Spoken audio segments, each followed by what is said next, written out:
नमस्कार। आज नए दिन की शुरुआत में सुबह सुबह मैं नागेश नारायण मिश्र, राजकीय उच्चतर माध्यमिक विद्यालय परवेजाबाद, आज संस्कृत में नए भाग को लेकर के उपस्थित हूँ।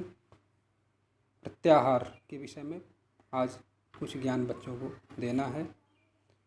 14 सूत्र जो कल पूर्वाभ्यास में पढ़ाया गया था, 14 सूत्र अयुण ऋलिक एवं अयव छयवरट लड़ यम गणनम झबई गढ़दस जब गढ़दस कप चरत चढ़तव कपय शश सरहल, उसी इन्हीं सूत्रों से सारे सूत्र बने हुए, सारा व्याकरण बना है। ऐसा पूरा अभ्यास में बताया गया था। आशा है कि सही बच्चे अच्छे से याद कर लिए होंगे और अभ्यास भी कर लिए होंगे, पूर्णतया याद हो गया होगा। आगे इसमें अभी इन सूत्रों से ही प्रत्याहार की सिद्धि होगी। प्रत्याहार किसे कहते हैं, पूर्व पाठ में बताया गया था।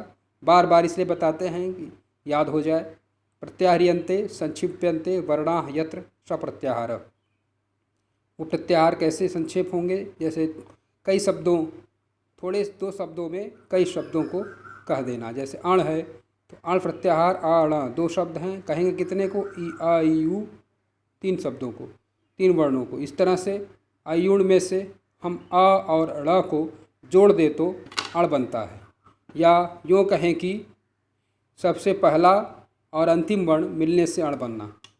इसका एक सूत्र है प्रत्याहार बनाने के लिए जो ज़्यादा अच्छे से समझ में आएगा। सूत्र है आदिरंतेन सहिता, जिसका अर्थ होता है आदि अंत के सहित जो आदि वर्ण वह मध्यगामी वर्णों का तथा अपना ही बोध कराता है। तो अंत वर्ण जैसे अण है हो गया अण, और आदि वर्ण हो गया अ, तत्सहित जितने भी बीच के वर्ण हैं ई यू रिल्ली यो वैयो, इन सभी का बोध कराता है। या इसी तरह अयुण और ऋलिक से यदि अ को क से मिला दे तो अक बनता है। ऐसे ही अक प्रत्याहार भी बनता है। अ और अयुण का और ऋलिक का दूसरे खंड में जो सूत्र आया है ऋलिक, उसका क, तो अयुण का अ से लेकर के क तक, क अंतिम वर्ण हो गया, तत्सहित आदि वर्ण हो गया अ, तो वह हम बीच के वर्णों का भी बोध कराएगा। अर्थात अ ई यू ऋ इन 5 वर्णों का बोध कराएगा। इसलिए इस तरह से अक प्रत्याहार की सिद्धि समझते हैं। इसी तरह पहले चारों खंड ले लें तो अच प्रत्याहार बनता है। अच प्रत्याहार अयुण के अ से लेकर के ए औच के च तक। तो अंतिम वर्ण क्या है, च, चौथे खंड का जो अंतिम वर्ण है च, तत्सहित आदि वर्ण है अयुण का अ, वह मध्यगामी वर्णों का बोध कराएगा। अर्थात अ ई उ री ए ओ आई औ। इस तरह से गिनती गिने तो 9 वर्ण होते हैं। ये 9 स्वर हैं। ये 9 स्वर इन 4 खंडों में आ जाते हैं। किसमें, अयुण ऋलिक ए ओं आई औच में। अच के अंतर्गत आ यू ऋ ए ओ ऐ औ सभी स्वर आ जाते हैं। इस तरह किसी भी आरंभ वाले अक्षर को लेकर अंत वाले से मिलने पर अनेक शब्दांश बन सकते हैं। इस प्रकार से बहुत सारे शब्दांश बन सकते हैं। इन्हीं जो बनते हैं इस प्रकार के, इन्हें ही प्रत्याहार कहते हैं। ये कुल 42 हैं, संख्या में ये कुल 42 होते हैं। 42 प्रत्याहारों में परीक्षा में कोई भी 1-2 नंबर के प्रश्न आते हैं, कोई भी प्रश्न आ सकता है, कोई भी प्रत्याहार 42 में से पूछा जा सकता है। इक, जैसे अभ्यास के लिए इक का अभ्यास पहले कर चुके हैं, यण का अभ्यास करेंगे इसी तरह से। तो यण है हैवरट का य है, या हैवरट जो सूत्र है उसके य से लेकर के लण के ण तक यह प्रत्याहार बनाते हैं। तो इसमें जो वर्ण अंतिम वर्ण है लण का ण, तत्सहित आदि वर्ण है य, वह मध्यगामी वर्ण य व र ल, इनका भी बोध कराएगा। तो इस तरह से यह प्रत्याहार में वर्ण कितने आएंगे, य व र ल। फिर आगे प्रत्याहार अच जो पढ़ चुके हैं, फिर अभ्यास करना चाहे तो एक बार और बता दे रहे हैं। यह अच आयुण के अ से लेकर के ए औच के च तक रहता है। तो अंतिम वर्ण क्या है, च, तस उसके सहित आदि वर्ण क्या है, अ, वह मध्यगामी वर्ण कौन से हैं, ई उ री ए ओ आई औ, इन सब का बोध कराएगा। अब प्रश्न यह आता है, मन में जिज्ञासा उठती है कि जैसे ण है, क है, ङ है, च है, ये क्यों नहीं आते वर्णों में, ये इनकी गिनती क्यों नहीं होती, क्योंकि ये इत होते हैं, हलंत होते हैं, तो गायब हो जाते हैं, तो ये गिनती में नहीं है। बस केवल ये प्रत्याहार तब किस काम के लिए हैं, क्योंकि प्रयोजनम अनुद्देश्य मंदोपि न प्रवर्तते, मंद बुद्धि भी बिना किसी कार्यवश कार्य में नहीं प्रयुक्त होता। ये तो इतने बड़े वैयाकरण थे पाणिनि जी, तो किस लिए इन वर्णों को लिखे, तो उसका भी है कि ये प्रत्याहार की सिद्धि के लिए हैं। अगर ये वर्ण न होते तो आदि अंत्यन संहिता जो सूत्र कहता है अंत इत के सहित, तो अंत भी कहता है इत भी कहता है, तो अंतिम वर्ण ना होता तो ये प्रत्याहार न बन पाते, इसलिए ये वर्ण हैं।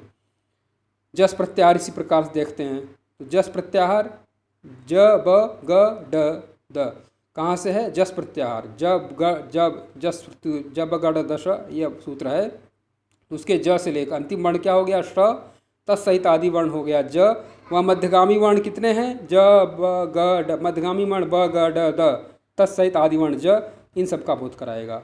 अर्थात जस प्रत्याहार में प्रत्येक वर्ग 5 वर्ग होते हैं, क वर्ग, च वर्ग, ट वर्ग, त वर्ग, प वर्ग। इन 5 वर्गों के जो तीसरे वर्ण होते हैं उनको जस कहते हैं, वो इस प्रत्याहार में आते हैं। एच, इसी प्रकार से एच प्रत्याहार है, तो एच प्रत्याहार में एओच एओं के ए से लेकर के औच के च तक, तो च एओच के च तक, एंग ए ओ आई औ ये 4 वर्ण आए, ए ओ आई औ, एओं अंतिम वर्ण क्या हो गया, च, तत्सहित आदि वर्ण हो गया ए। यह कितने वर्णों को बोध करा दिया, ए ओ आई औ, 4 वर्णों का बोध कराएगा। यही प्रत्याहार होता है। इसी प्रकार से एंग प्रत्याहार, तो एंग में अंतिम वर्ण क्या, उंग, तत्सहित आदि वर्ण है ए, कितने वर्णों का बोध करा दिया, ए ओ, यही प्रत्याहार है। हस, हस प्रत्याहार इसी प्रकार से, तो हस प्रत्याहार हैवरेट के ह से लेकर के जब गढ़ के श तक करते हैं। हैवरेट के ह से लेकर जब गढ़ के स, तो गिनेंगे अभ्यास के लिए, तो ह य व र ल य म ग ण न झ भ घ ढ ध ज ब ग ड द, ये इतने वर्ण आए किस प्रत्याहार में, जस प्रत्याहार, हस प्रत्याहार में। इस तरह से हस ये प्रत्याहारों की सिद्धि होती है। 42 प्रत्याहार है कुल, जैसा कि हमने बताया पूर्व में भी। 42 प्रत्याहारों में से कुछ महत्वपूर्ण मुख्य प्रत्याहार हैं जो परीक्षा में आते ही हैं। उन प्रत्याहारों का अभ्यास कर ले रहे हैं विद्यार्थी। अपना अभ्यास के लिए 42 प्रत्याहारों का भी अध्ययन कर सकते हैं, पढ़ सकते हैं। इस प्रकार से ये प्रत्याहार 42 हो गए, 42 होते हैं। प्रत्याहार का फिर से एक बार बता दे रहे हैं। इस बार हम इसलिए बताते हैं कि बच्चों को इसी बार बताने से ही, पाठ को बार अभ्यास कराने से याद हो जाए। प्रत्याहार्यन्ते संक्षिप्यन्ते वर्णा यत्र सप्रत्याहार, जिसको संक्षेप में कहा जाए उसे ही जहाँ पर वर्णों को संक्षेप में कहा जाए उसे ही प्रत्याहार कहते हैं। प्रत्याहार किसे कहते हैं, जहाँ पर वर्णों को संक्षेप में कहा जाए उसे प्रत्याहार कहते हैं। अब गृह कार्य के रूप में सभी छात्र अक, अच, हस, वल, एच, एव एवं अण प्रत्याहारों का अभ्यास करेंगे, बार लिखेंगे और 14 सूत्र को कंठस्थ कर लेंगे, तो उन्हें प्रत्याहार की जानकारी पूर्णतया हो जाएगी। बस आज का पाठ इतना ही। अगले दिन फिर नए दिन पर नए पाठ को लेकर प्रस्तुत होंगे। नमस्कार।